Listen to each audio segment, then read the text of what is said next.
ladies and gentlemen, boys and girls, and everybody in between. He's your favorite Mexican-American Gemini from South Texas. It's Chibbi.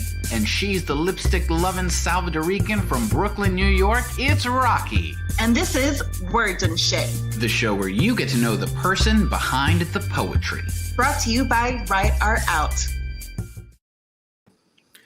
Yo, what up, Raqui? Hi, friend. How you doing? I mean, we hanging in there. We doing good. We looking good, feeling fine. All of that stuff, right?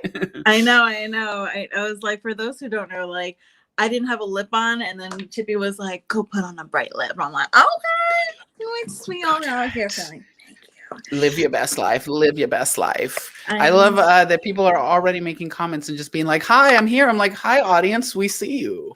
Hi. I'm so excited for today. Let's do this. But let me tell you, like, the world is slowly opening back up, right? It's been a year and then some.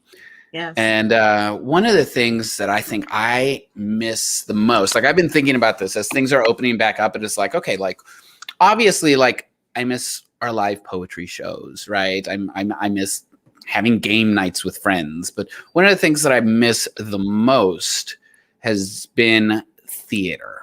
And the theater experience, right? Of going to a theater or being part of a theater. Like, you live in New York. I know, I do. Like, what it has been. So it's so funny because when you're talking about, like, you know, it's slowly coming back up.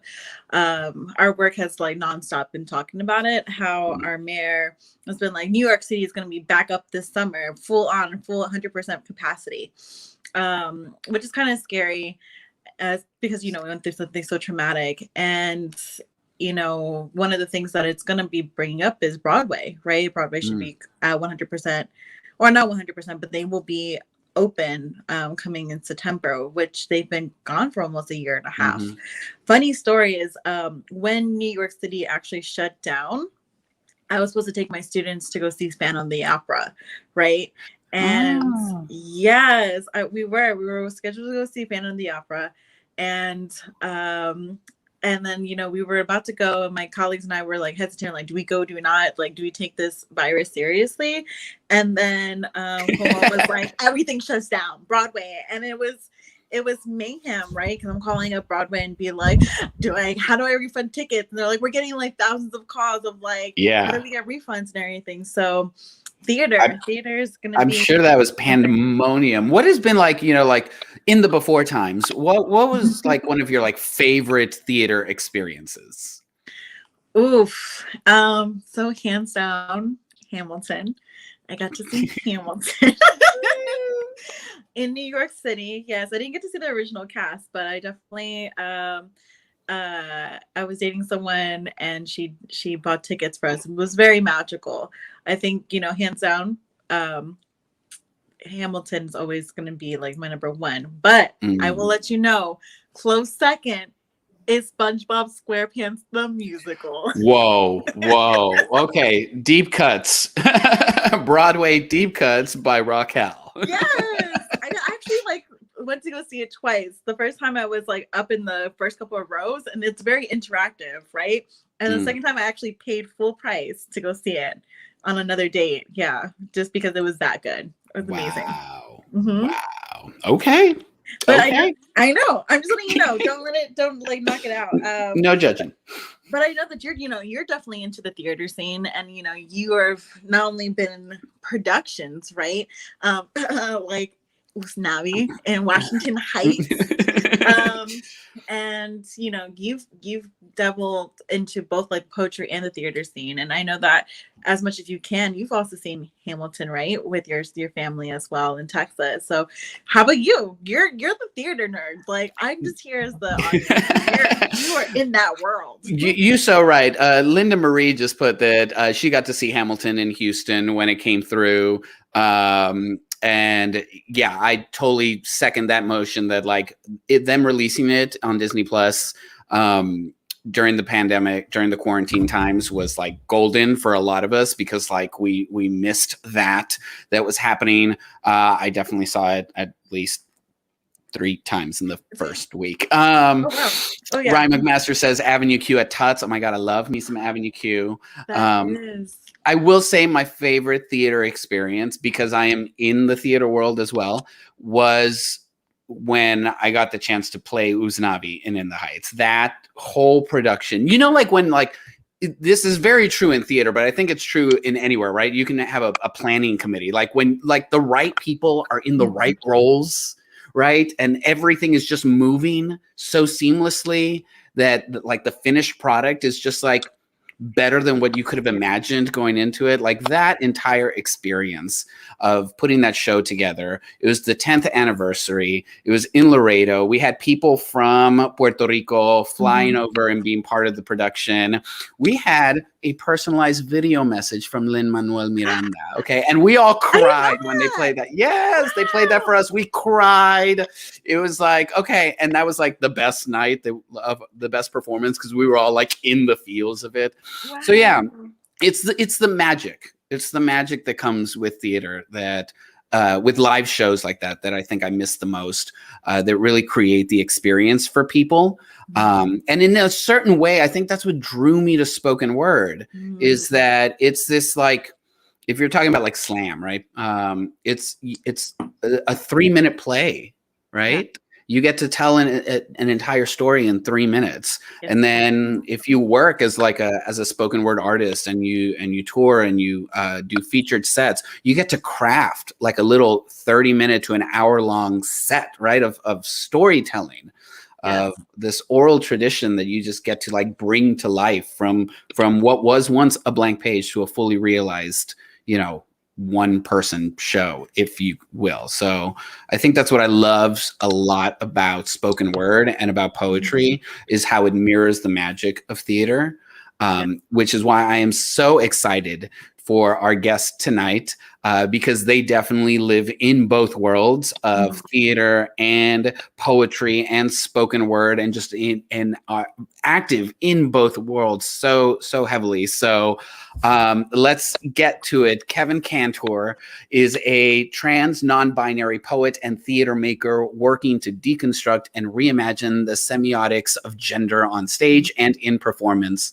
Kevin has toured nationally with their poetry, performing and leading workshops at colleges and universities across the country. Kevin's writing, which aims to explore survivorship and trauma, challenge rape culture, interrogate gender's role in storytelling, and raise queer voices, has been featured in Teen Vogue, Buzzfeed, Upworthy, and in the anthology We Believe You, Survivors of Campus Sexual Assault Speak Out.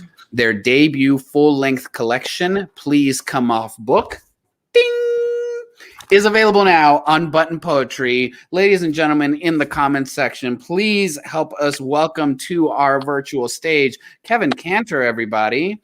Yay! Did I do it? I did it. Yay! Hi. Oh my goodness. You look amazing. Thank you. I'm sitting, the lighting is confusing. There's a light in my kitchen. There's the sun setting over Lake Michigan in Chicago. I just moved here. Here we are. Oh my goodness. I'm loving this bump and everything. It's just and it's look at this highlighter. Look at this. Wow. Kevin had a whole costume change during the intro. I did. I was like, you know what? She needs a little shave and a little bass. So yeah, we shellacked some stuff on there. We got camera ready. Here we are. Yeah, it's just a little chapstick, really. That's all it is. Oh yeah, it's some setting powder. That's always because I also do makeup. So when people are like, "What's your secret?" It's chapstick. Always, people. You have to look hydrated. Yes.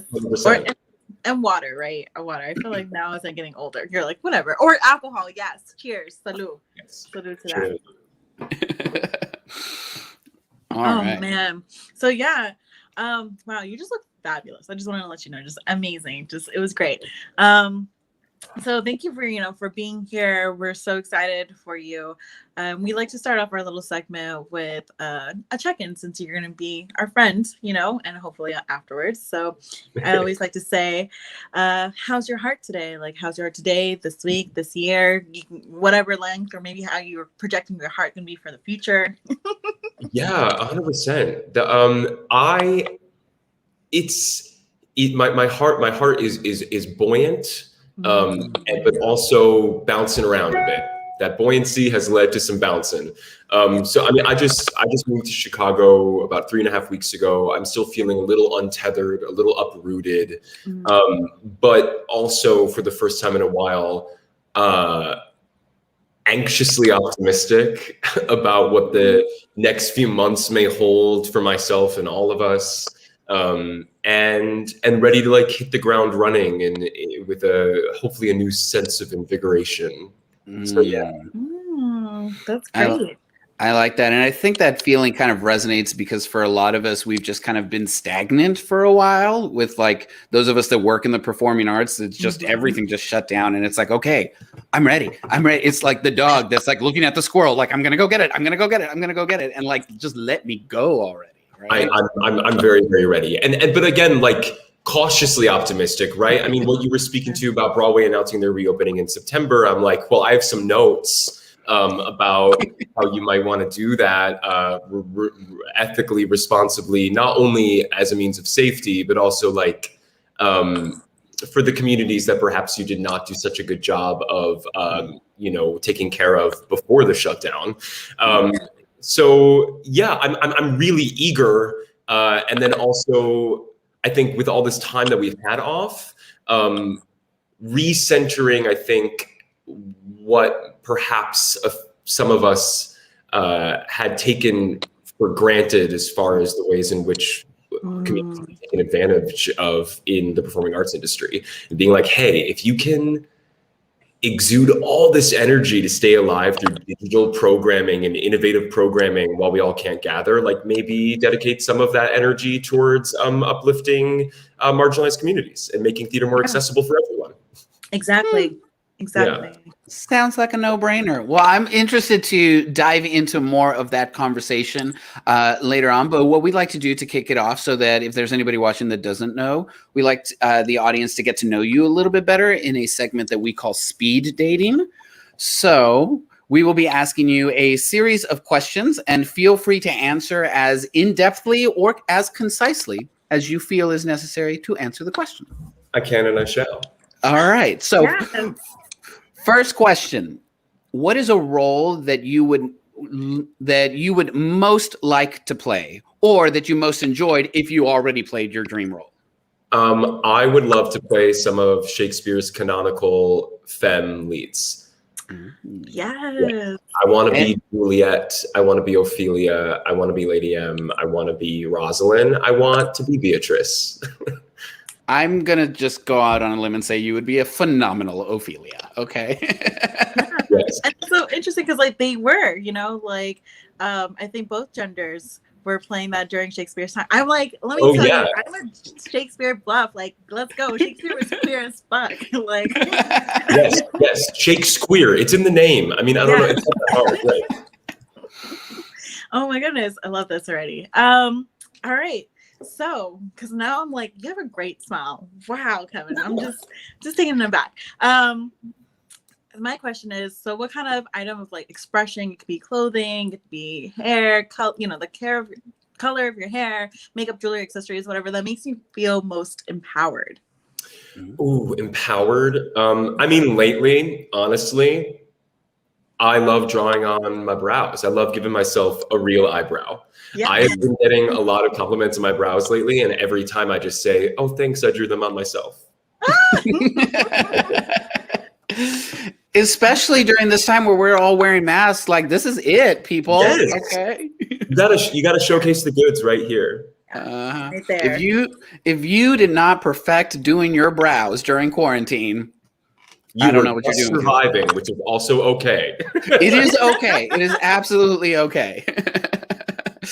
All right. Next question. I asked this of everyone because I'm genuinely curious. What is your favorite dish? My favorite dish. Like a small to medium-sized saucer. That's hilarious. One that fits my mug just perfectly, just so. I love it. I'll take it. I'll take it. My favorite dish. That's not what I meant. I know. I intentionally leave it this way. You can take the question wherever you want it to go. Yeah. I'm like waiting for someone to be like, "What's your favorite dish?" Is like, "Oh, you want me to have like comeback jokes? Like, I got this. Like, let me dish it out, right?" But Planting that seed. Yeah. Out there. So my last, our last question, is with which mythical creature or fictional character would you want to meet in person if you could? Okay, fictional character or a mythical creature. Okay, so I'm going to tether it to my book. Yes. And probably Peter Pan. Oh, there's a lot there. There's a lot to talk about with Peter. Wow. Yeah, Peter Pan. Also, if I could have a superpower, it would be flight. So that's sort of integrated in there. But yeah, Peter Pan. And I'll read that poem later. Oh, I'm so looking forward to this. Yes. Because I have like, let's go into this. Like, everyone's queer, right? Yeah. Masters in English over here. A little bit. All right. Well, that was just a little taste of Kevin. We'll dive deeper into conversation with them in a little bit. I already love the comments that I'm seeing coming through. Andy is training people to do their brows when they cannot. Linda's eyeshadow game has been the bombest it's ever been. You get your life, Linda. I love it. But right now what we're going to do is we're going to hand the show over to Kevin so that they can share some of their amazing work. And please, audience, use the comments section. Show some love. We're watching it. Also, when we come back into the interview, ask your questions, okay? Raqui and I got questions, but I'm sure you got questions too. This is your chance to get to know the person behind the poetry. But right now, Kevin, could you please just bless us with some poetry? I would love to. Thanks. Hey, y'all. Oh, wow. Now you can see a lot more of my empty apartment, which doesn't make me feel naked at all. So as they mentioned a little bit, I, in addition to my work as a poet, am also an actor.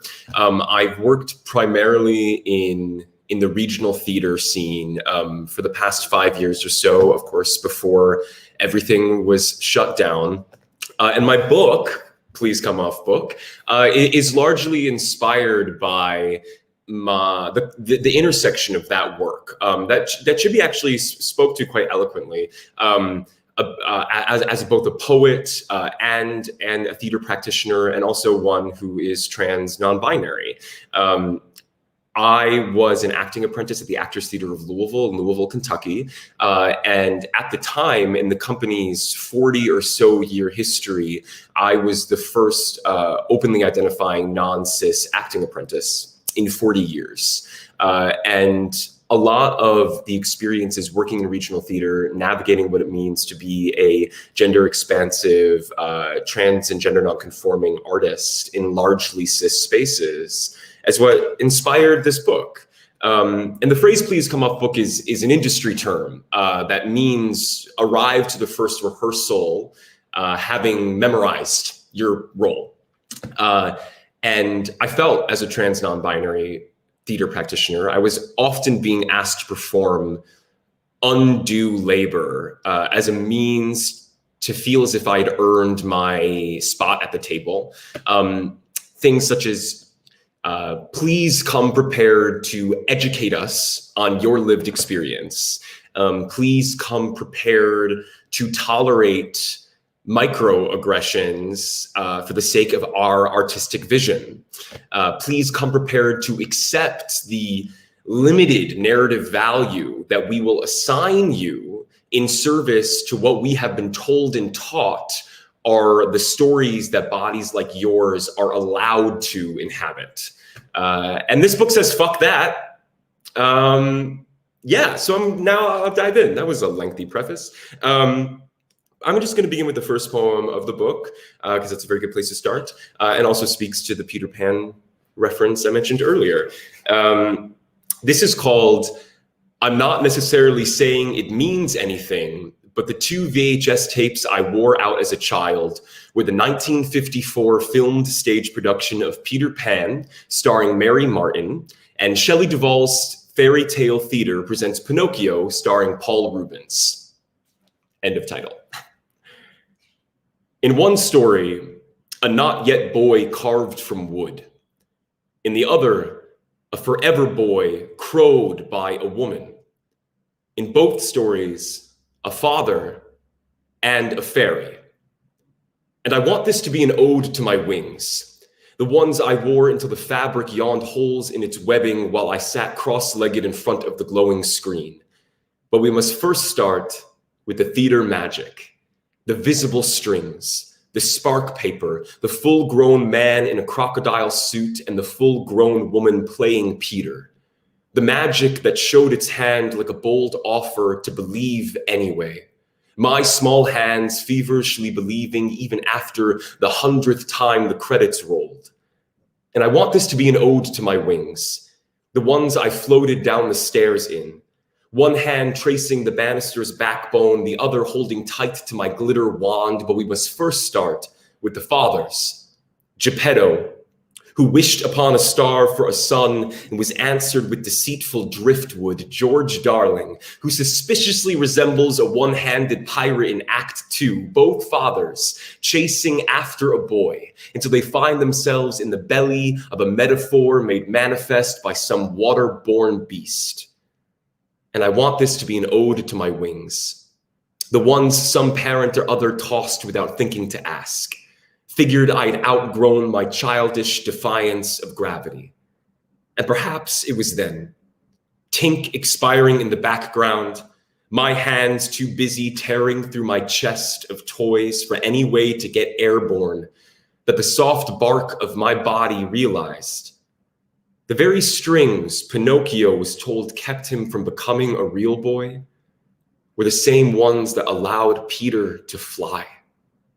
That to become a real boy meant snipping strings, clipping wings, walking down the stairs. A poem. I had a friend recently tell me that on these virtual readings specifically, I have a bad habit of, when I finish a poem, saying a poem in the silence that follows, because we're not live and I can't hear you or see you. So in that awkward silence, I just go, a poem. Yeah, so I found it interesting. I was talking with some friends of mine who had read this poem, and then also I was drafting it, and did not realize that the 1954 film stage production of Peter Pan, starring Mary Martin, and Shelley Duvall's Fairy Tale Theater was such a touchstone for a lot of queer youth. And I got to thinking why that was. I mean, and not just for queer youth specifically, but I found that commonality. And I think it has to do with the idea of fairy tale, of origin myth, of transmogrification, right? This idea of something extraordinary being birthed out of the banal, and that is really fucking queer, I think. So I'm gonna read you now a poem from the book that is like my own origin story, my own fairy tale that I wrote for myself. And this is called Once Upon a Time in Iowa. To be clear, this is a fairy tale, as in it happened long ago or out of time entirely, and it probably didn't go down exactly like this, but we tell the story anyway. Maybe we'll learn something. So, once upon a time in Iowa, a once upon a time boy lived locked away in a high tower, or a state school's freshman residence hall, occupied by trolls, or the junior varsity lacrosse team, when he met a warlock in a lecture hall. Turns out the warlock was the boy's TA for, let's say, history of magic, or Introduction to the English major, whatever. Cliff Notes is the warlock was handsome and lived above a pizza shop, troll-free. And the boy had been looking to magic himself into any body but his own, so he moved in. Problem was, the boy cried a lot. Something about a mother trapped in another dimension, a brother and sister made of glass, and the warlock loathed crying. But the boy could not stop. He would weep along the banks of the Iowa River, and as the bodies of dead swans caught in its current would wash ashore, frozen relics of flight, he would try to thaw them with his tears, wondered if these birds were once boys with warlocks of their own, learned a spell to keep from crying but didn't consider the cost, traded feeling for flying before flinging themselves over the edge of the Burlington Street Bridge. Why can't I ever remember what happened next? I remember the warlock left the boy for a centaur on the track team that definitely did not cry. I remember the boy tried to love a goat shepherd but couldn't. I remember the boy learned about white privilege in a class taught by a lesbian who wore dragon hide. There is a part of the story in which the boy lies about home so many times that all of his family photos erupt in flames. He eventually skipped town in a rusty chariot or a Subaru Outback. There's never mention of a cornfield or a sunrise. I don't remember at what point the boy stopped crying, or if he ever did. But in the end, I believe, the boy discovers some new magic or language, not powerful enough to bring any of the swans back to life, but he grows his own feathers and survives it. A poem. That was about my very, very brief time at the University of Iowa in Iowa City, and also my own fairy tale. I know I touched on it a little bit earlier about perhaps my feelings regarding the regional theater and theater at large. Was responsibility to maybe dedicate some of the energy they have put into being innovative programmers during the pandemic into servicing underrepresented and marginalized communities when they return. Because the American theater, y'all, it is wildly fucking inaccessible, which the American theater is so masochistically entrenched in capitalism, which is very interesting as a queer theater maker, because I believe my queerness to be inherently anti-capitalist. And so it stands to reason that my queerness is at odds with the American theater. Here's a short poem about that. It borrows a line from the title from Shakespeare's As You Like It. The title being, all the world's a stage. But here, what is stage but another word for real estate? Our stories come with purse strings tied around their throats. The value of my voice always weighed against the willingness of others to pay the price of admission. What then, when even I cannot afford a ticket, must choose between the cost of living and the cost of being seen? It does not matter if we would line up around the block, if we cannot line producers' pockets. If all the world's a stage, it is housed within a theater that's marquee, has never borne our names. I have two more poems for y'all, and I wanted to touch on ethical casting practices and regarding queer and trans folk in queer and trans roles. And that is, only cast queer and trans folk in queer and trans roles. That's the Cliff Notes version. I feel like every time we see a straight actor being cast in a queer role, especially for a project that has a lot of press or reach into it, you know, big films, there's always this press that circulates being like, you know, is this okay? Should we still be doing this? And I feel like the constant need to posit that question is maybe indicative of the fact that the answer is no. And And I can expound upon that later when we're in discussion. But I'll just read this poem. And I just have to find it because I don't know my own book that well. Kidding. Okay. Great. This is called a poem in which the Academy wishes to nominate me for Best Actor, but does not know which category to place my non-binary body in. It's important to note that in this film, I play a Jewish, trans, non-binary butch femme with a lot of student loan debt, 8 roommates, horrible cuticles, who still manages to look pretty fucking cute. At least, 4 days out of the week, which is an accomplishment. And that is right. It is a biopic. I wrote it, directed it, star in it as myself. Let's say Asia Kate Dillon produces. A poem in which the Academy is forced to create new categories due to the ever-growing pool of queer talent who has always been here and is tired of your binary.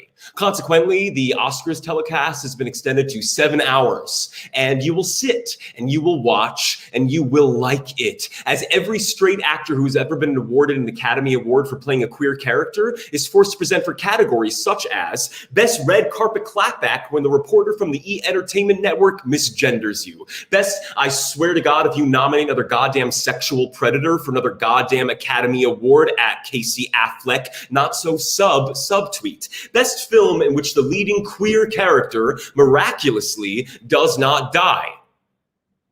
A poem in which every actor who's been awarded an Academy Award for playing a queer character has been straight. A poem in which all but one of those queer characters does, in fact, die. And I get it. Our bodies are tragic. Our love is tragic. Our struggle is your selling point, your box office bait, your elevator pitch, crossfade to Benedict Cumberbatch crying a dead genius's queer tears. And I get it. I've had to play straight and cis before, on stage, on film, in gas station parking lots, at my grandfather's funeral. I mean, hey, no one paid me, but at least I got to live. So forgive me, Hollywood, if when you say checked box, I hear unmarked grave. How brave to bear the lesson of someone else's death. So, glory to the queers who live to see the credits roll. Glory to the blockbusters that are not built upon a curb stomp. A poem in which I am neither a monster nor a martyr, in which no one is lauded for wearing my painted face, in which I get to play something other than all my collective queer loneliness wearing an ill-fitting dress, in which I get to star as myself and nothing bleeds but my lipstick. A poem in which we actually win. A poem in which I win for Best Trans Non-Binary Actor in a film that features trans and gender non-conforming characters whose narratives extend beyond merely their gender expressions and sexualities and does not put queer martyrdom on a pedestal. And as I accept my award from Jared Leto, he remarks, that category is a bit of a mouthful, isn't it? And I say, yeah, and we are worthy of every hard-fought word. A poem. I just have one more for y'all. It's short. I feel like maybe I've gone over. What is time? It's an illusion. It's a construct, like the binary. So there's this thing happening that I have in the American theater that I'm of two minds of. But for the most part, I'm happy to see it happening. And that is seeing specifically musicals from the golden age, hot tickets, right? I'm thinking like Oklahoma. Why can I only think of Oklahoma right now? But Carousel was just on Broadway, right? In which we are seeing producers trying to queer the canon a little bit, and also cast non-traditionally across race and ethnicity, making space for otherwise marginalized communities to tell these stories and work, frankly. And that is dope. And yet, I always would like to posit, what would the landscape of the American theater look like if instead of asking queer folk and people of color and otherwise marginalized communities to lend their bodies and personhoods to the telling of stories of dead white men,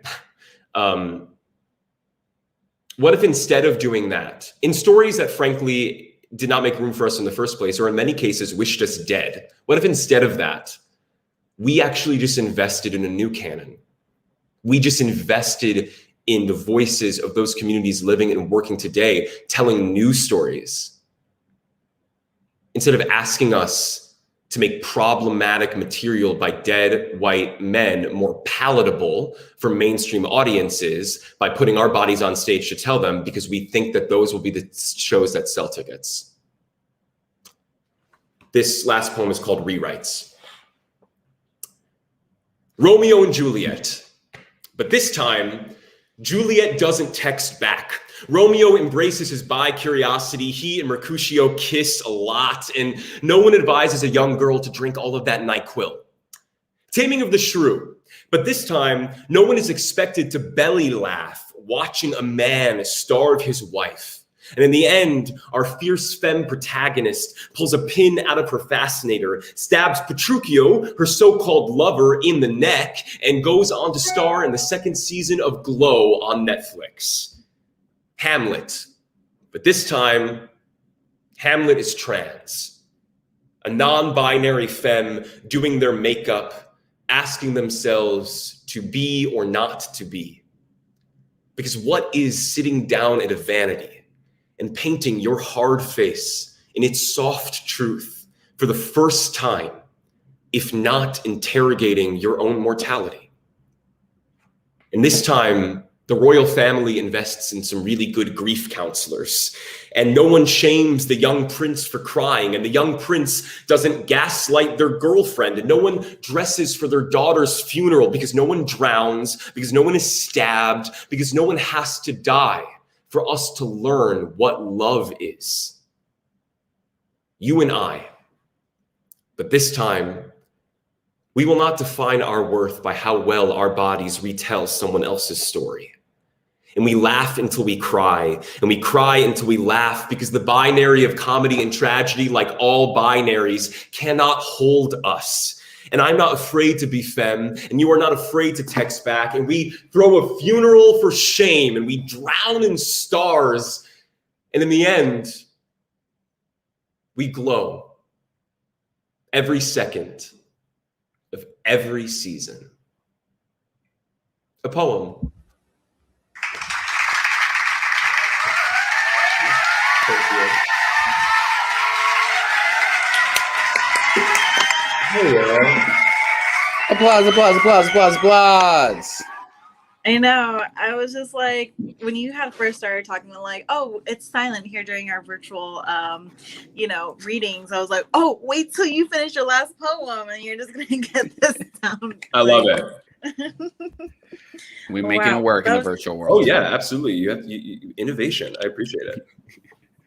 Oh man, it was great. That was so great. I really appreciate it. I definitely was like nerding out. I was like, oh, this is gonna be great conversations.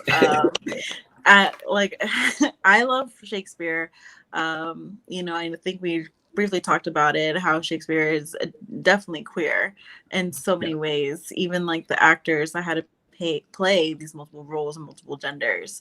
We can go right into it because, As You Like It is probably one of my favorite plays. It is definitely queer in so many different levels.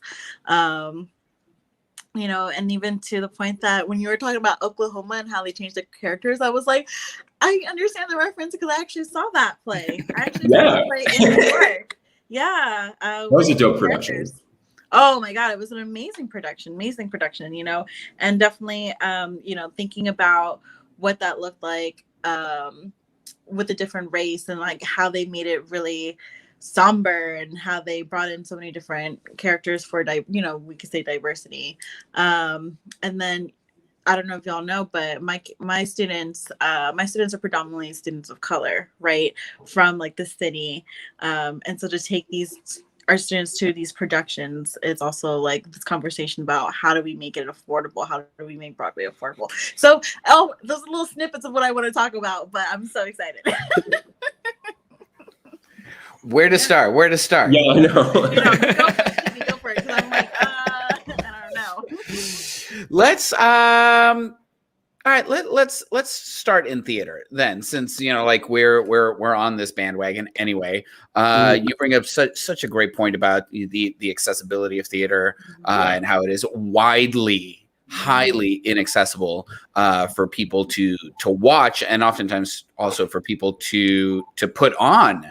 Is ridiculously expensive for you to produce your own show. Yeah. So let's just start there, because like on one side, like as a working artist, I'm like, I want my work. I want everyone to have access to my work. I want to share it with the world. But on the other side, I want to eat also. That's so real. where are we in that? Yeah, I mean, I talked about how I believe at times, or feel at times rather, both being true, that like my queerness feels at odds with the American theater because it's anti-capitalist, and having to engage in this model, which I have to actively forgive myself in order to work, right? And finding ways in which you can try to dismantle the system by working the system. And I know that I am on more days than I'm not. I'm like, burn it down, start new, right? But having to be able to also reason with myself how to be sustainable within that sentiment. So I think we're seeing a lot of different models, but at the end of the day, a lot of those models are contingent upon like individual benefactors, which is not a long-term solution, right? And I'm not a politician, like I'm an artist, and really there's an onus on the country to value its artists in a way in which we can be sustained long term. I mean, that happened with the New Deal with FDR, and it needs to happen again, frankly, because it's interesting in undergraduate school when you go into this profession. I mean, my undergraduate studies were in acting, theater. It gets touted all the time by educators, like, if you can do anything else, do that.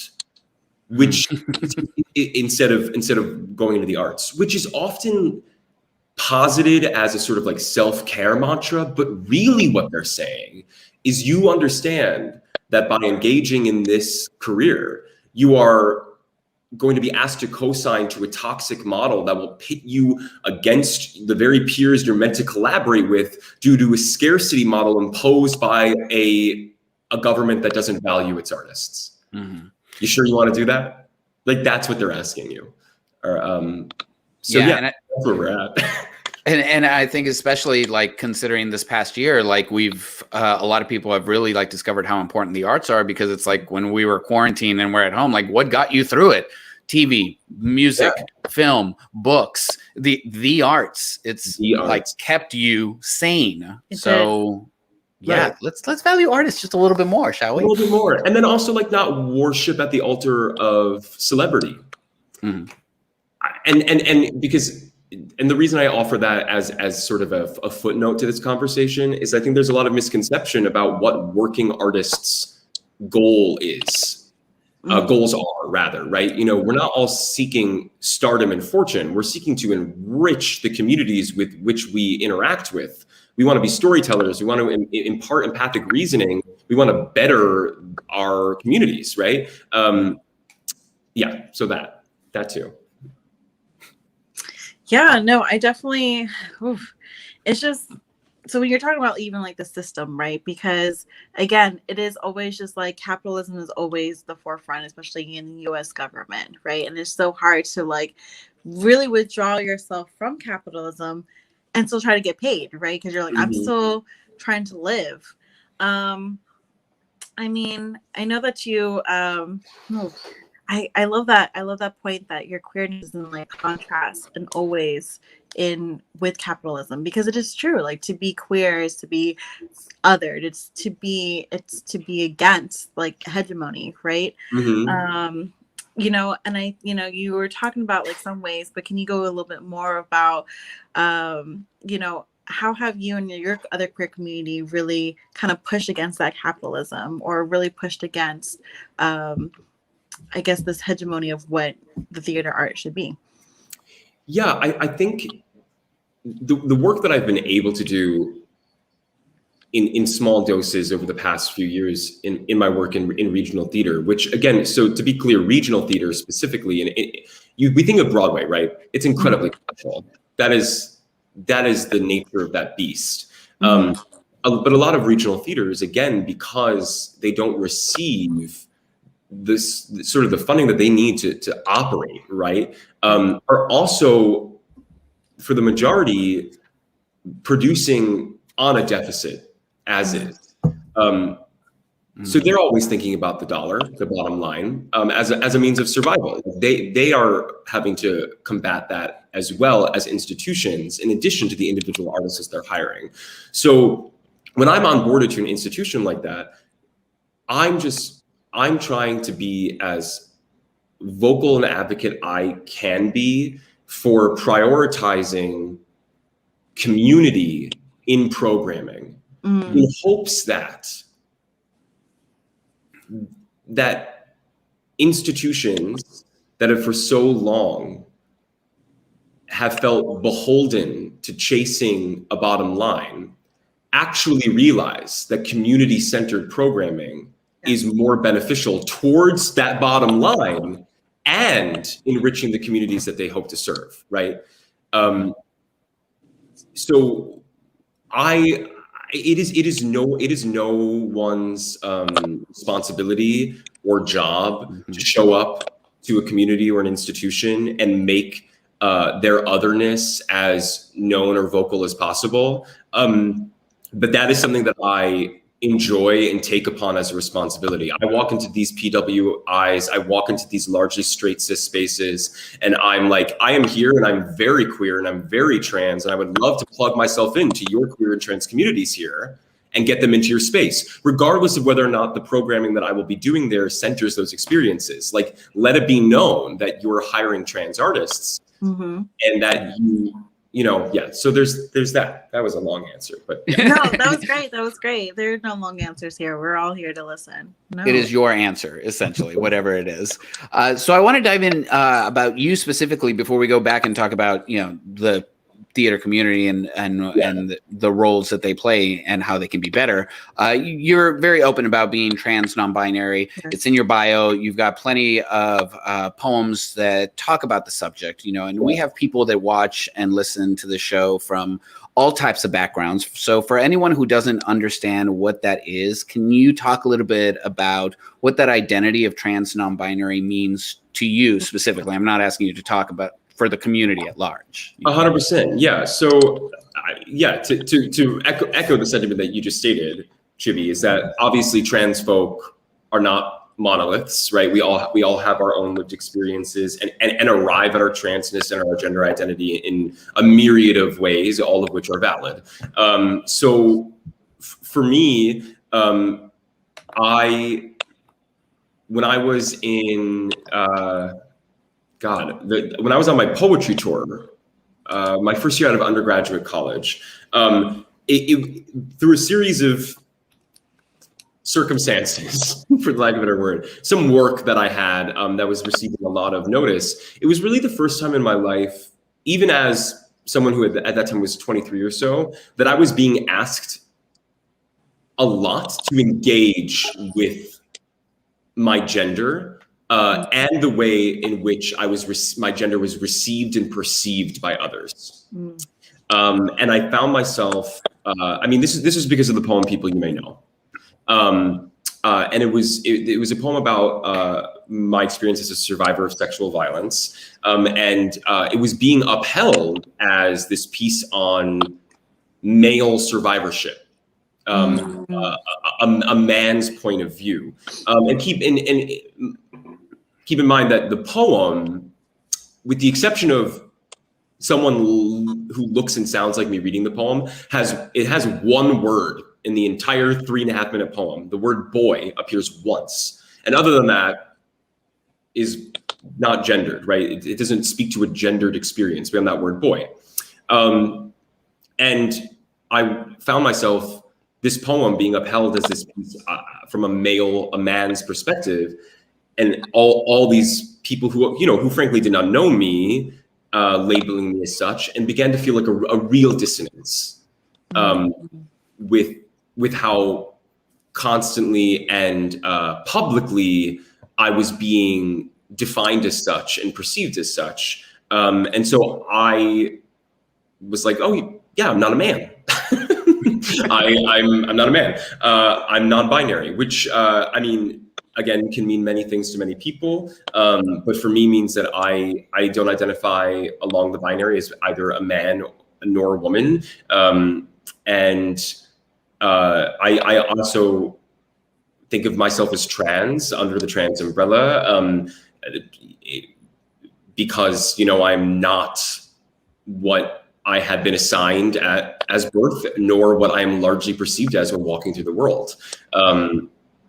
And yeah, so that's me. I'm Kevin. I'm Kevin, and my gender is what I want it to be in any given moment. Yeah. No, I definitely think that, our society really wants to disregard, queerness when it comes to like sexual assault, right? Or domestic violence or intimate partner violence, right? They always think it's so gendered.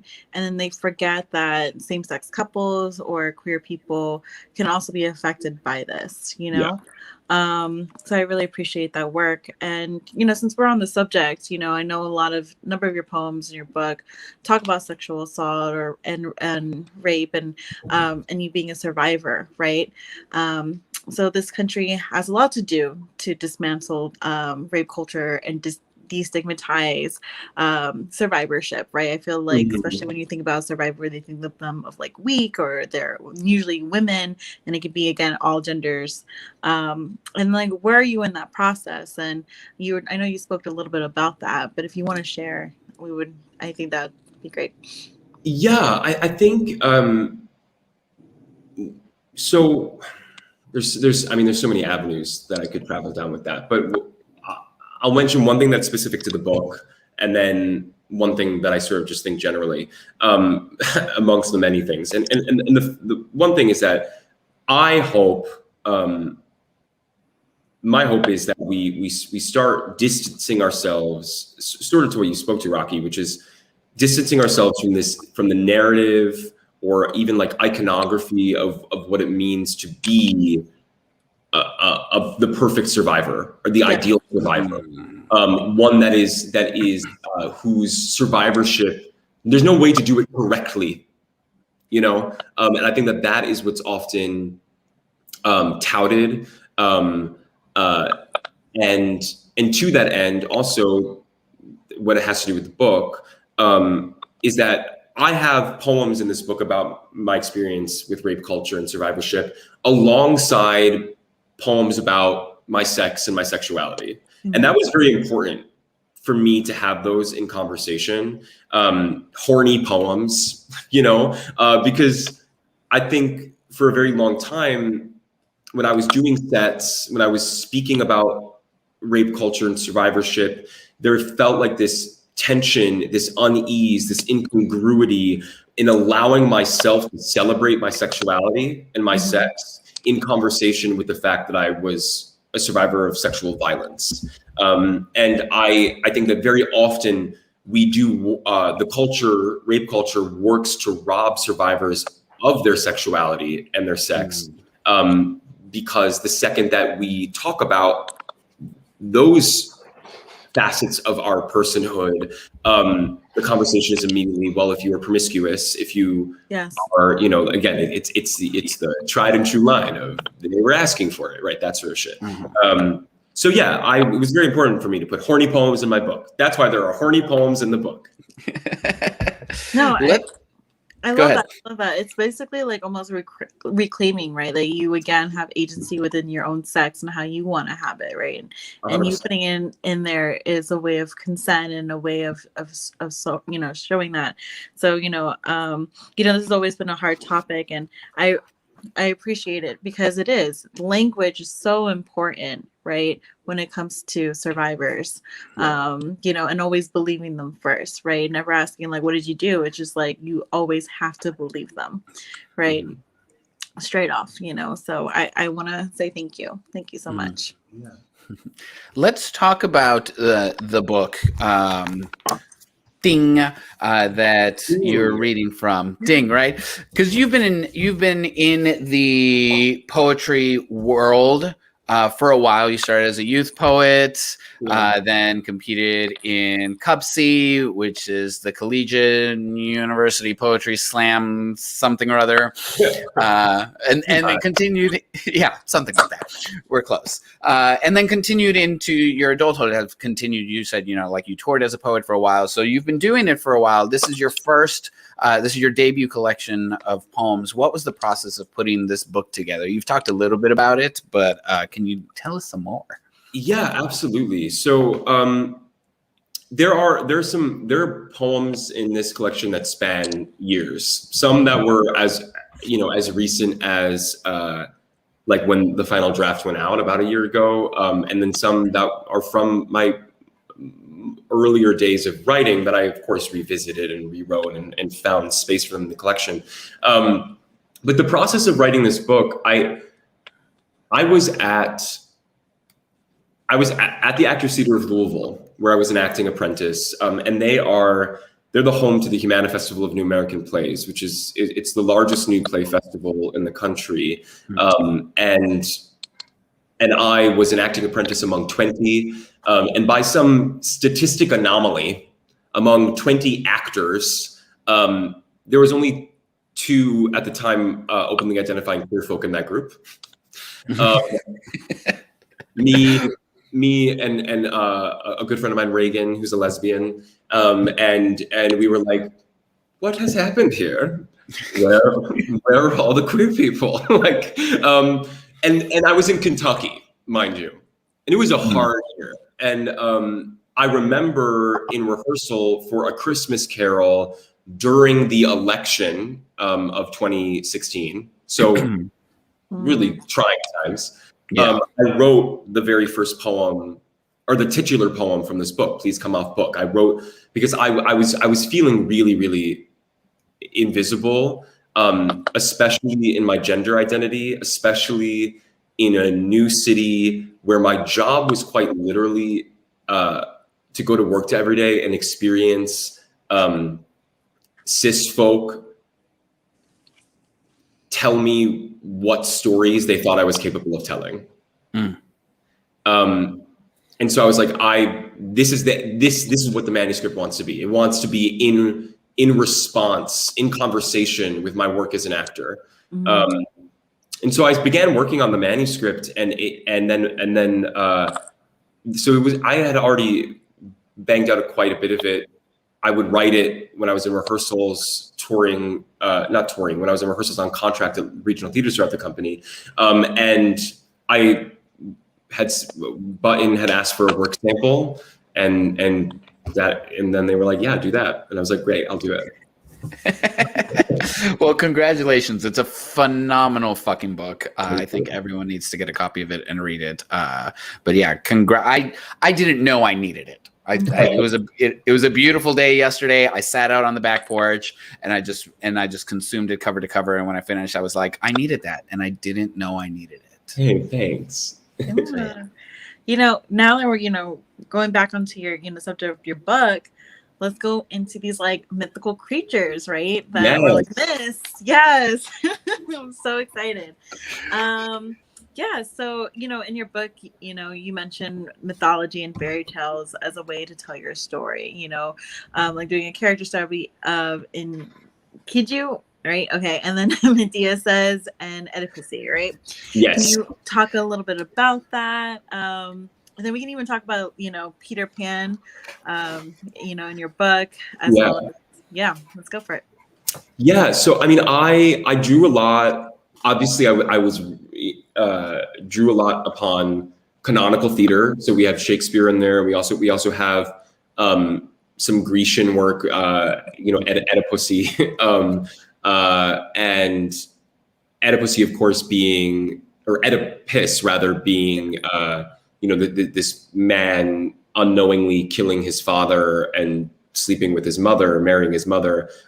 So Oedipusy being a poem about like daddy kinks, so essentially fucking your dad, and then me being concerned about my mother's reaction to me coming out, killing my mother, right? So like, queering and inverting sort of canonical classics. And Enkidu is also a creation myth. It's from the Epic of Gilgamesh, which is credited as being the first story ever written down in ancient Sumerian.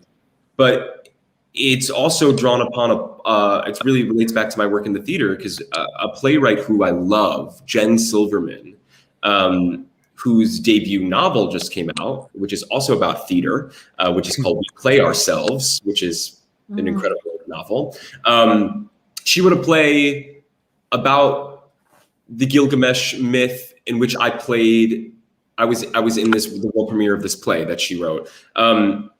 And I loved this idea of, it's just, again, a story of archetypes, like a hero and a monster and a sidekick. And when the hero fucks up, he is punished by the gods killing his friend, right? Like he only learns by the death of someone else, which again just relates to how the casting practices of queer folk in TV and film. Like it's all like really interstitially related in bizarre ways.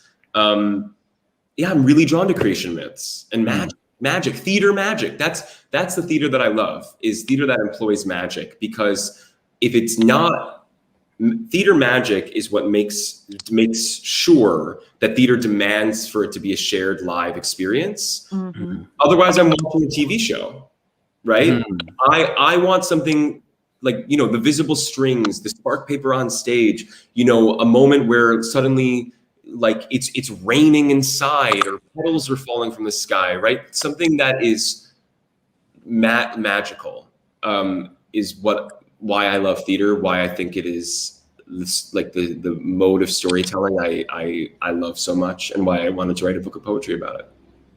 I love that. And I love that you bring up the subject of like archetypes, right? Because like these archetypes in literature are so important to learn because they are something as a vehicle that you can use to tell a story. But then on the flip side of that, you can also use these archetypes to dismantle archetypes and to dismantle what's like currently there, right? Because you can flip these archetypes on their head. So let's dive further into the dismantling of the system and talk about, like what you've talked a little bit about, equitable practices in theater casting, in film casting, right? So like the visibility of trans and non-binary individuals, especially in theater, TV, and film, has been growing, right? Yes.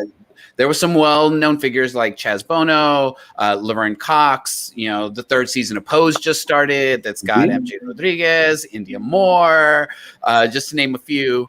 And then recently, Elliot Page just came out as trans, which obviously happened like long after they had achieved fame, right? So it wasn't like some of these individuals that happened, like they were presented to the world as trans and we just move forward, right?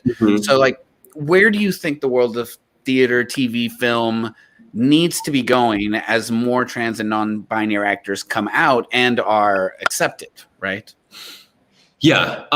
So this may not surprise you based on the sort of responses I've been giving thus far this evening, but this is something that I could quite literally talk about forever. So I will do my best to keep it coherent and concise, and I will fail. It's your interview. This is your show. Yeah. Wherever you want to go. So what I will say is that yes, to everything you said in regards to the progress we are seeing being made. And adding to that, that there is obviously still a lot of work to be done, and we cannot get complacent in the the sort of spotlighted successes that we see in the industry, because it is not indicative of the industry as a whole. Yeah. And more specifically, I think in regional theater and on Broadway, it is behind film and TV. And film and TV is also isn't, I would say, in a great stature of a place. And to expound upon that is that what I want to retire from our vernacular when having these conversations is the conversation about, or rather the line that is said, well, just it's acting, best actor for the role, right? So if that means a straight person playing a queer person or a cis person playing a trans person, it's acting. It's about reflecting your lived experience through the lens of a character to tell a story. I'm like, yeah, that's acting. But everything that you just said centers white supremacy and heteropatriarchy, because you can't, we do not live or tell stories within a vacuum. And there's a difference between representation, visibility, and liberation. And the first one being visibility, right? You put trans people on stage or on screen, they're visible. That's a really low bar, trans visibility. Representation means you would actually have to have queer trans people playing queer and trans roles. Otherwise, I watch 90 minutes of Armie Hammer and Timothée Chalamet giggling about beard burn when having to make out for Call Me By Your Name, instead of watching two actual queer people discuss the nuances of bringing a queer character to life through their own lived experiences. As a queer person, as a trans person, I deserve to see actual queer and trans people thrive, not just queer and trans characters thrive in the fictions we tell about them. That's not enough.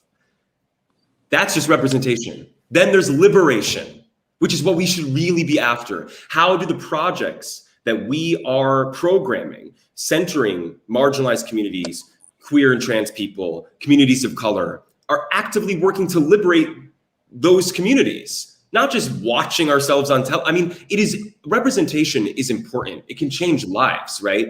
But how do we make our art more actionable to liberate the communities that we are claiming to represent? Yeah. Where do I sign?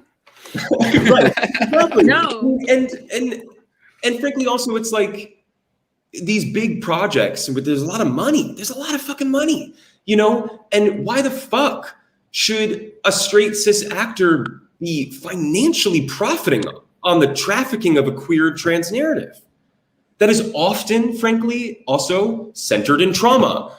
So many of these trans stories that we see are all about pre and post disclosure narratives, not about a human being. And that's difficult to watch. And I also want to, this is a sort of a sidebar, but I feel it's important to plug also, because I love and celebrate and value all of those actors that you just mentioned. And I thank them. And I want to make it very clear to anyone who may be watching that this sentiment does not detract from that. But also, largely, Hollywood specifically has lifted up and valued trans folk who adhere to cis heteropatriarchal beauty standards. There is no right way to be trans or gender expansive.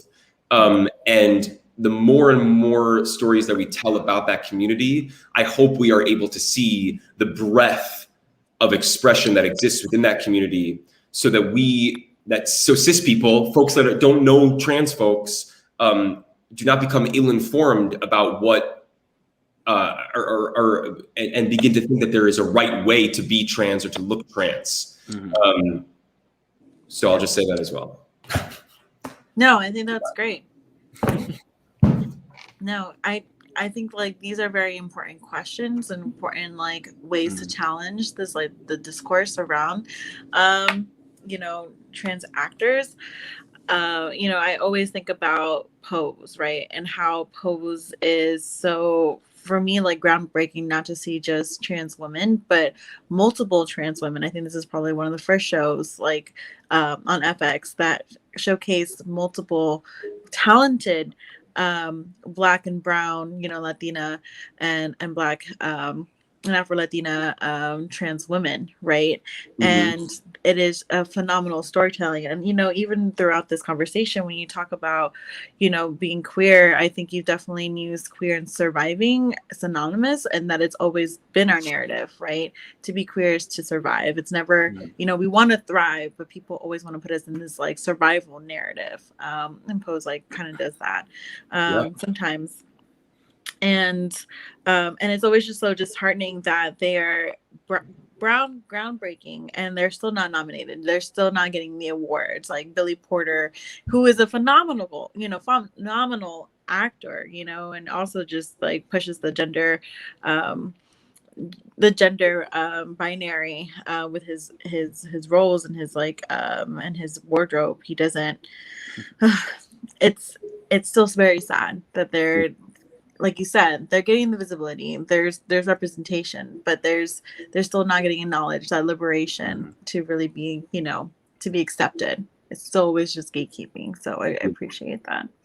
Yeah. And plenty of work to continue to be doing. And, I really acknowledge the work that you're doing, and just the platform that we try to provide to make sure that like all people in marginalized communities and everywhere have a platform to share their voice and their ideas, right? And their words, so like I want to talk about the words, the language for a bit, because you brought it up earlier in your poem, People You May Know, right?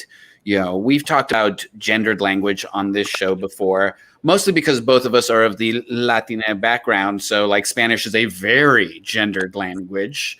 How have you worked to kind of unhinge gender from language to be able to create this non-binary speaker in a poem?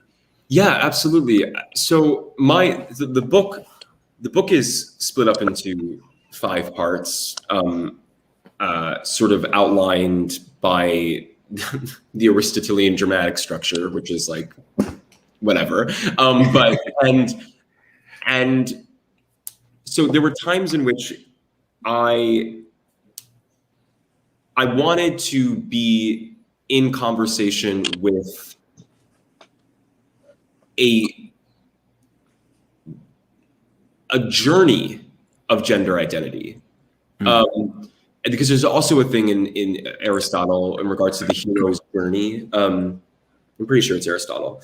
But this speaks a little bit to what I said about how there's so many trans narratives that are about pre and post disclosure, and very little that explore the median, the space between, the journey to oneself and one's where one feels most comfortable.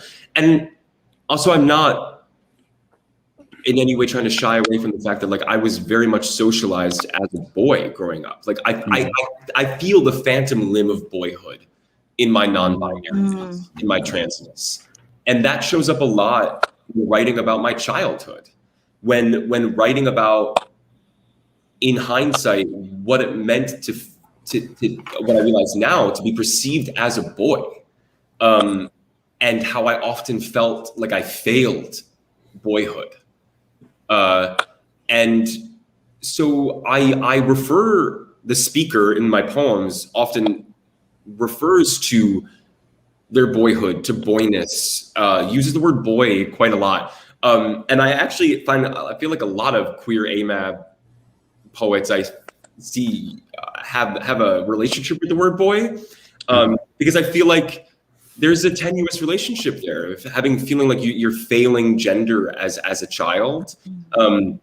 And, so while I have never felt like a man, I have no connection to the word man.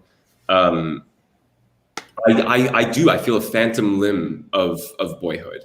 And so that word specifically is the word I think that is that carries the most gendered weight throughout my work.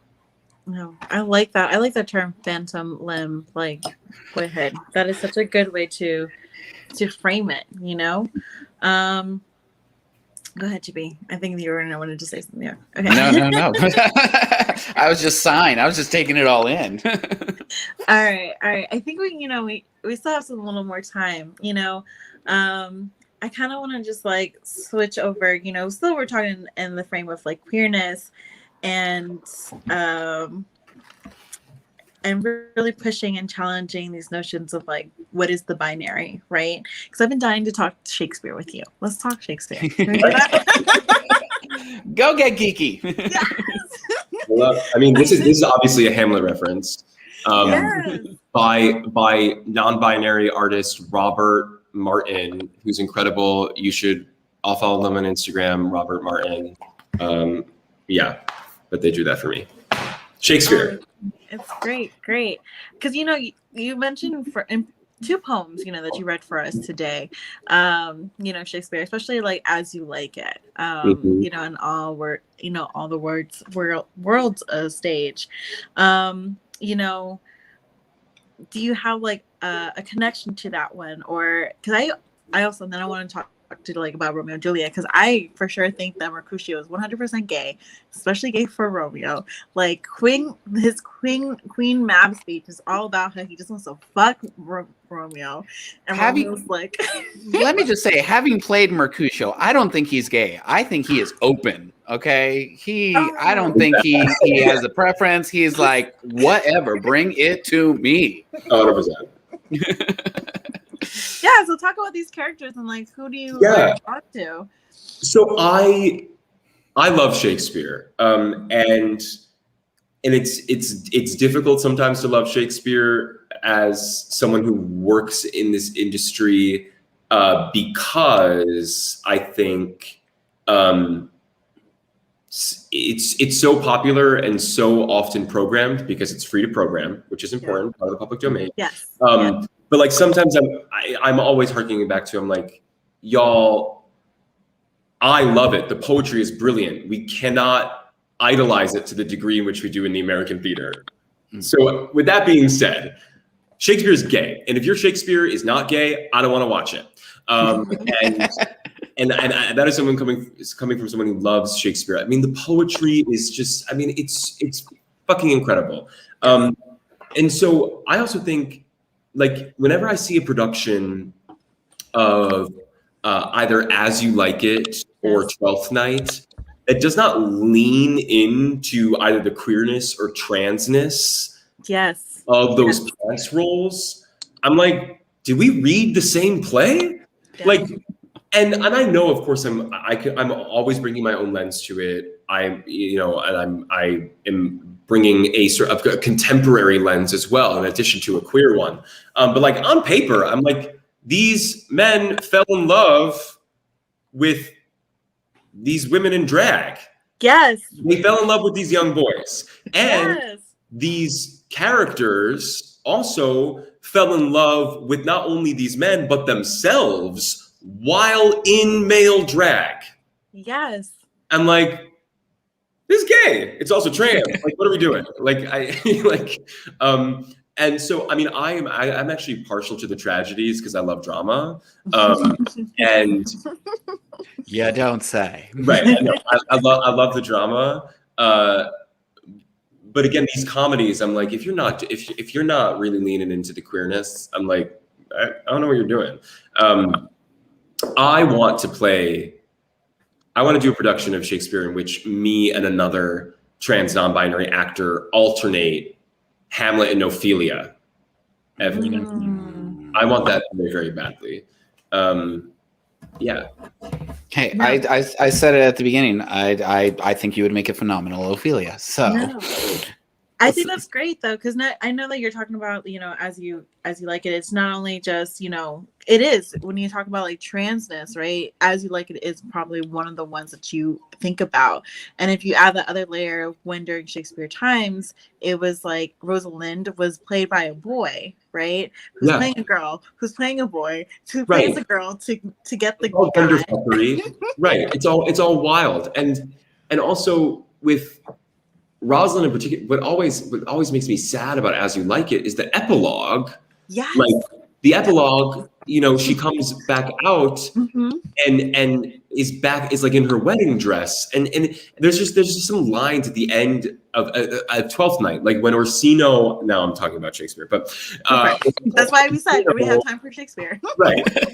Orsino realizes, or it's revealed, that Cesario Viola has been in disguise the whole time, and they're about to embrace. They're going to get married now, and like before they can like make out, he's like, whoa, let's wait till you put your women's clothes back on. And I'm like, what the fuck is that? Like, no, you've been hot for this boy for 3.5 acts. Yes. And now you're like so relieved to find out, oh no, it's, like my attraction isn't unfounded because it was a woman all along. I'm like, no, don't lean into that shit. Kiss that boy. Kiss that boy. So true. Yeah. No, great. Thank you. Yeah. For the audience, if you didn't know, again, we're out here. Shakespeare is queer. Shakespeare. It is. I love what you said. Let's just lean into the queerness. To quote Allen Ginsberg, I'm putting my queer shoulder to the wheel. Let's just fucking do it. So thank you for this conversation. Again, just like the book, I didn't know I needed this conversation, but I think we all needed this conversation. I was gonna pivot, but let me take a question from the audience because I see it coming through. I've watched your material for years. I've been influenced by your poetry performances, and I was there when you featured at Right About Now. I've seen you be strategically sarcastic, harrowing, serious, but what are your comedic influences? What are my comedic influences? That's it. First of all, shout out to Juan. Shout out to Right About Now. My comedic influences. This is going to make no sense, maybe. I just always pretend like I'm flirting. Like that's when I find like that I am the most like on, at least in regards to humor. It's just like pretend like you're flirting. Like I really love flirting. And it's confused some friends of mine, and I apologize to them. But I just want to, so I don't know if that's the right answer, but like to me, flirting and like being performed, like that's very funny to me. Like I think like the earnest flirting, earnest courtship is to me so awkward. I just want to make a joke out of all of it. I don't know what that boils down to influences. I can't think of like individuals. David San Miguel, who I went to college with, and is someone I haven't seen in maybe a decade, is a comedic influence of mine, because I think he did the same thing. There you go. Lachelle says yes. Right answer. It's fine. Yeah. Well, again, thank you so much for this conversation. It's been really absolutely uplifting and inspiring. And we've just loved having you on the show to share a little bit about yourself and your thoughts and the world as it should be. So with that being said, can you please close this out with just one more poem? Yes, absolutely. I'm going to read. I wasn't sure which one I wanted to do, but I'm going to do this one because it's relatively short and it is speaks to what we talked about the word boy, and that. So this is called "I Go to See a Play About Competitive Air Guitar and Wind Up Feeling Seasick." The boys are playing something on vinyl, something their fathers might call classic, something they likely heard for the first time from the back seat of the family car. One of the boys wears his grandfather's old fishing jacket and the other a new pair of boat shoes, his feet carving soft grooves in the damp carpet of his basement bedroom.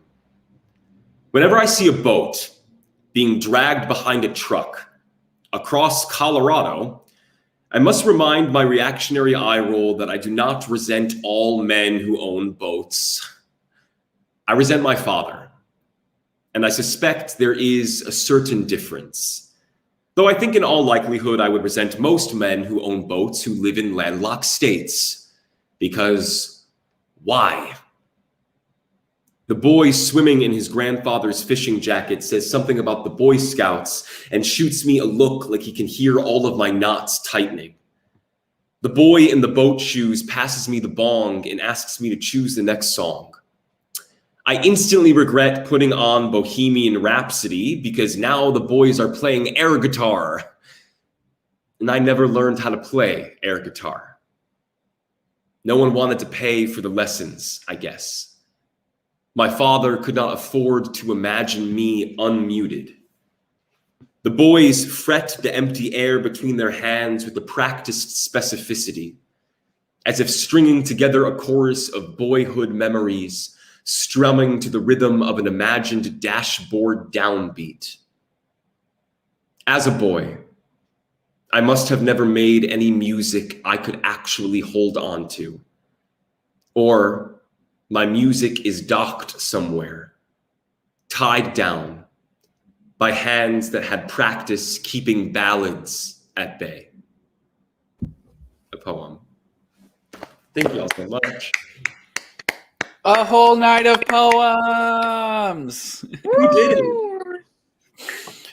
Thank you. We did do it. God damn it! And We like did y'all, if you could see the way that poem is formatted on it's a sexy poem, y'all. It's a boat. It's a boat. It's a boat tied boat. to a duck. Tied to a duck. That only took a while. Yes. Thank you so much. Thank you.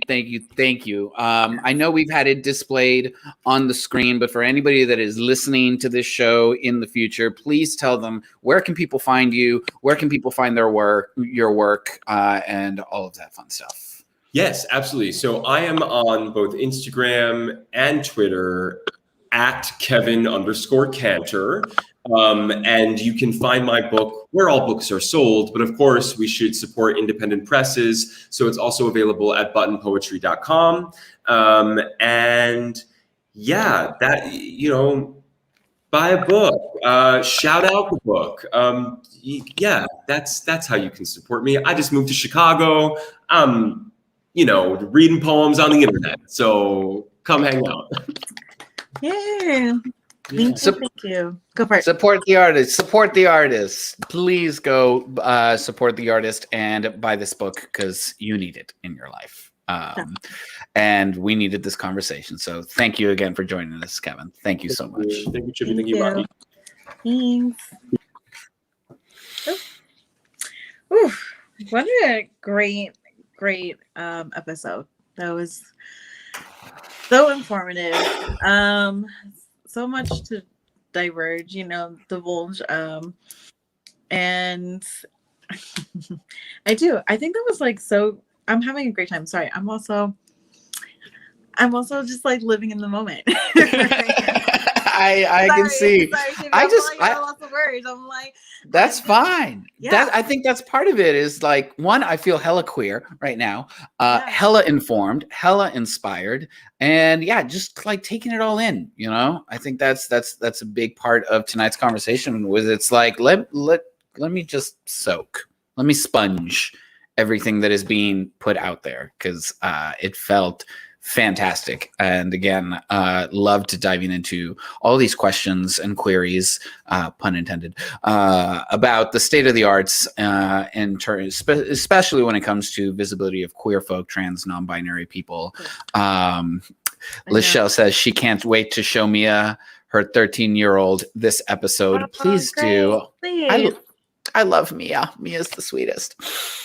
Oh man, but no, I definitely feel the same sentiment about like feeling, talking about this queerness and in the arts and everything, because I don't really think people understand how queer the arts can be. How queer the arts are and have been. They really are from the very beginning. Like from Shakespeare to even before then. Greek mythology, yes. of queerness So going on in Greek much. mythology. And then So people just like forget it, or just like not only queerness but transness too, and how like, you know, talking about Greek mythology or any type of mythology back in the day that gender didn't even really exist. So it was great. I feel very empowered. I know that you feel very empowered. So I think this was a great conversation, just to be just the visibility, you know, and also going towards that liberation that Kevin was talking about. Absolutely. Let's go ahead and thank some people so I can go be hella queer and liberated with my husband. So I want to thank the audience, as always, for tuning in. You are a phenomenal and integral part of this show. Thank you for your questions, your comments.